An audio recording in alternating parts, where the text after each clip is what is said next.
is Tiny Little Whispers ASMR. So apologies for the lack of content last week.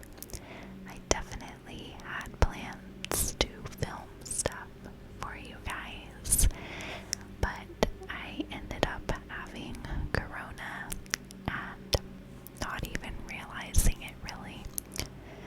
I wasn't feeling well, of course, on Halloween, but I ended up having it, and then my husband got it as well. So we are definitely on the up and up. It really just felt like a bad cold, so it was not bad at all, but for filming it was not the best, and apologies if I sound weird or off today. I still feel like I'm dealing with some stuff in my throat from it, but we have a video today, and I am filming right after this one a video for my Patreon on the disappearance of Shelly Miscavige, so go check that out. I will have a link below. One final thing before we get into today's case. We've added some new holiday items to our Etsy shop, and we're planning on doing a few more. So I first off have this garland, and hopefully I can show it and it not be too loud. Let's see here.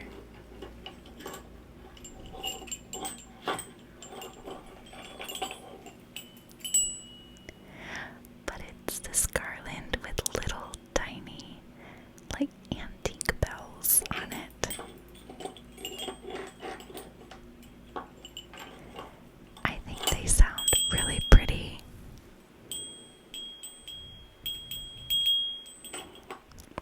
But yeah, our Etsy shop will be linked below. And like I said, stay tuned for some more Christmas decor. Sorry I couldn't really show that as well as I wanted, but it was still cute and fun. So today we are going to be talking about the disappearance of Brandon Lawson. So Brandon was born on November the 18th in the year 1986. Brandon grew up in Crowley, Texas, which is just south of Fort Worth, Texas. It's about a half hour south of it. Growing up, Brandon had struggled with some substance abuse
as he left, he told Ledessa that he was going to go stay at his father's house, which is all the way back in Crawley. And that is, if you guys remember, 3.5 hours away from where they currently lived. And I just realized my phone buzzed, so I'm gonna put it on silent here. Hopefully you guys did not hear that. But we will keep moving on. So, his father's house was 3.5 hours away, and Ledessa did not like the idea of Brandon driving that far away just to go stay for the evening. She thought that Brandon was really, really tired, and it would not do him well to travel that far just to get some rest. So Ledessa called Brandon shortly after he left and asked him not to drive all the way to his father's house in Crawley. Ledessa asked Brandon if he would be okay to go and stay at his brother Kyle's house. So Kyle and his girlfriend Audrey only lived 5 miles away from Brandon and Ledessa. Brandon agreed to going to stay at Kyle's house instead, but I'm not sure why he didn't think of this option in the first place. But whatever his reasoning was, he chose to go a different route than what he would have if heading to his father's house.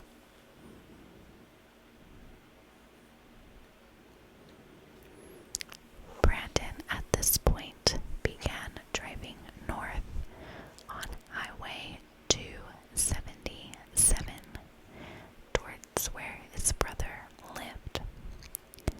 At some point, however, Brandon chose to not head to his brother's house. Some speculate that Brandon was still trying to make it to his father's house in Crawley, but he was taking back roads to get there. Brandon currently had a warrant out for his arrest, and this dealt with his substance abuse. So some believe that he was traveling a back way to get there, so as not to be caught by police or anything like that if he was traveling on a major highway.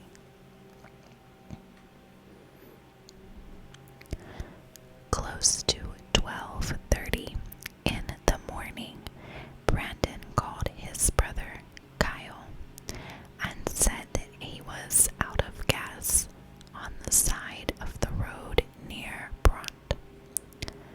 Of course, this was confusing for Kyle, since he had been made aware of the argument between Ledessa and Brandon, and was told that Brandon was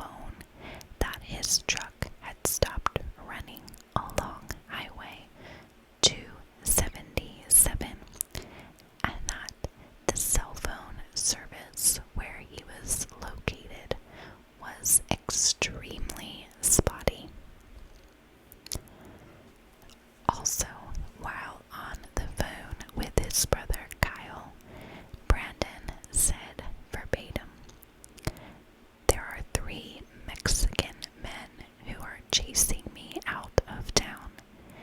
I'm 10 minutes up the road. Just hurry up and get here.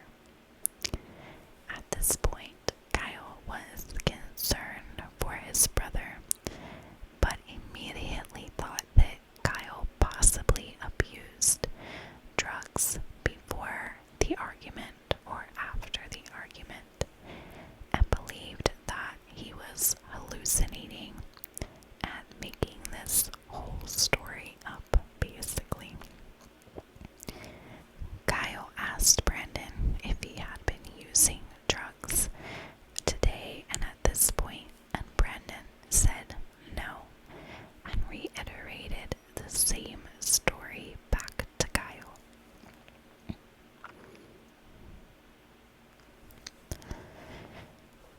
Kyle still did not seem too concerned for his brother's safety and believed that it was just Brandon making something up, but he still agreed to go and help his brother out. The bad thing for Kyle was he currently did not have a gas can, nor did he have any money to go help purchase gas for his brother. So Kyle made the ultimate decision that he would go and pick up a gas can from Brandon and Ledessa's home. After that, like I said, he didn't have any money. He was waiting for his paycheck to clear from work. It was decided that he would pick up the gas can, go to Brandon's truck, gather Brandon and some money from Brandon. Then they would go fill up the gas can and return to Brandon's truck and then remove it at that point in time. So Kyle then called Ledessa and asked if she had the gas can. She of course said yes, they had one. And he asked if Ledessa could put the gas can outside on her front porch so he could come by and pick it up. He explained that he didn't have any money and he just needed the gas can to go help Brandon. So Ledessa said, sure, that's totally fine. She put the gas can outside on the porch. After doing this, she realized that her cell phone battery was running very low and it was almost dead. Unfortunately, Ledessa and Brandon did not have a working cell phone charger inside their home at that point in time, so Ledessa had to take her phone out to the car and charge it there. Ledessa chose to leave her phone in the car charging overnight, and she went back inside, locked the door, and went to bed. Kyle and his girlfriend Audrey, of course, drove by Ledessa and Brandon's home, picked up the gas can, and went off to find the stranded Brandon on Highway 277.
So he got out and spoke to the police officer, and according to the police, a passing motorist had called them to the scene since the back of Kyle's truck was sticking out into the roadway a tiny bit.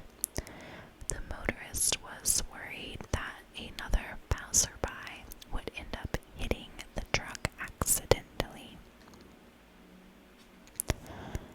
At this point, Kyle and Audrey look and realize that Brandon's truck has been left unlocked, but that his keys, his wallet, and his phone are all gone from inside the truck.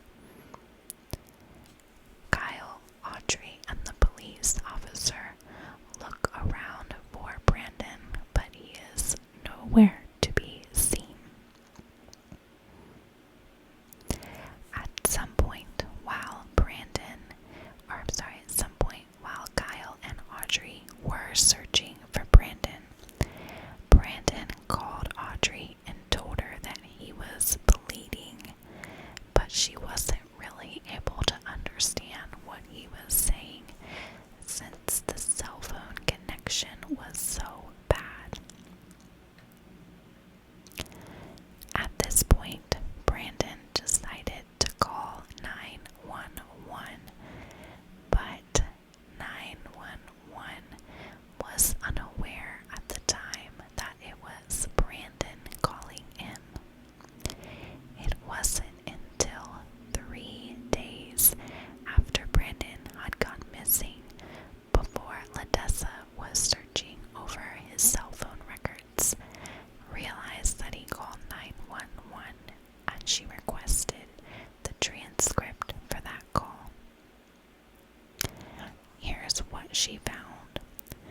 Brandon had called 911 at 12:50 in the morning, which wasn't too terribly long after Kyle and Audrey had found Brandon's car.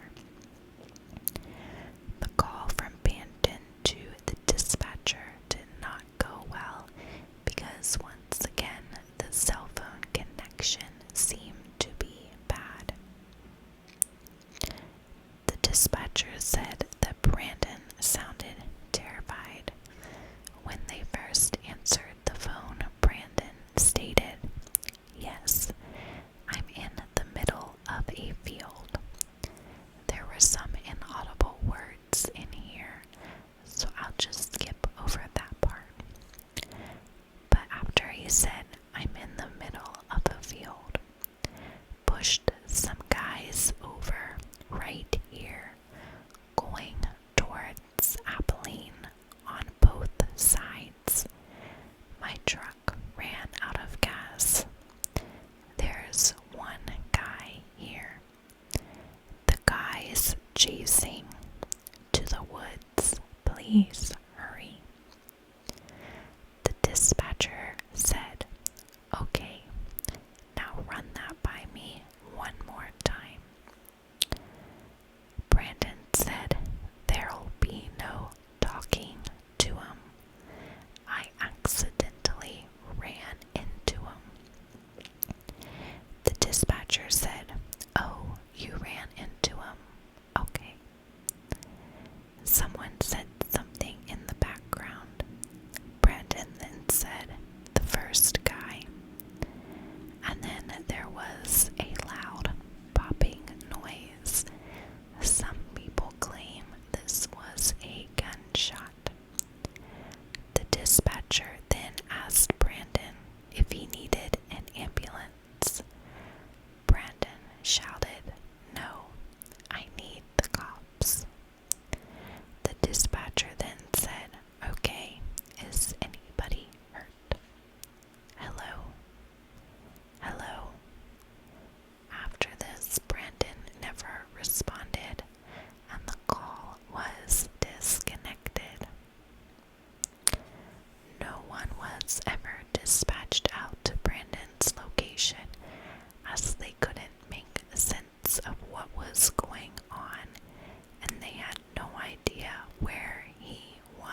recent relapse had something to do with his disappearance, but you can listen to the 911 phone call that he made.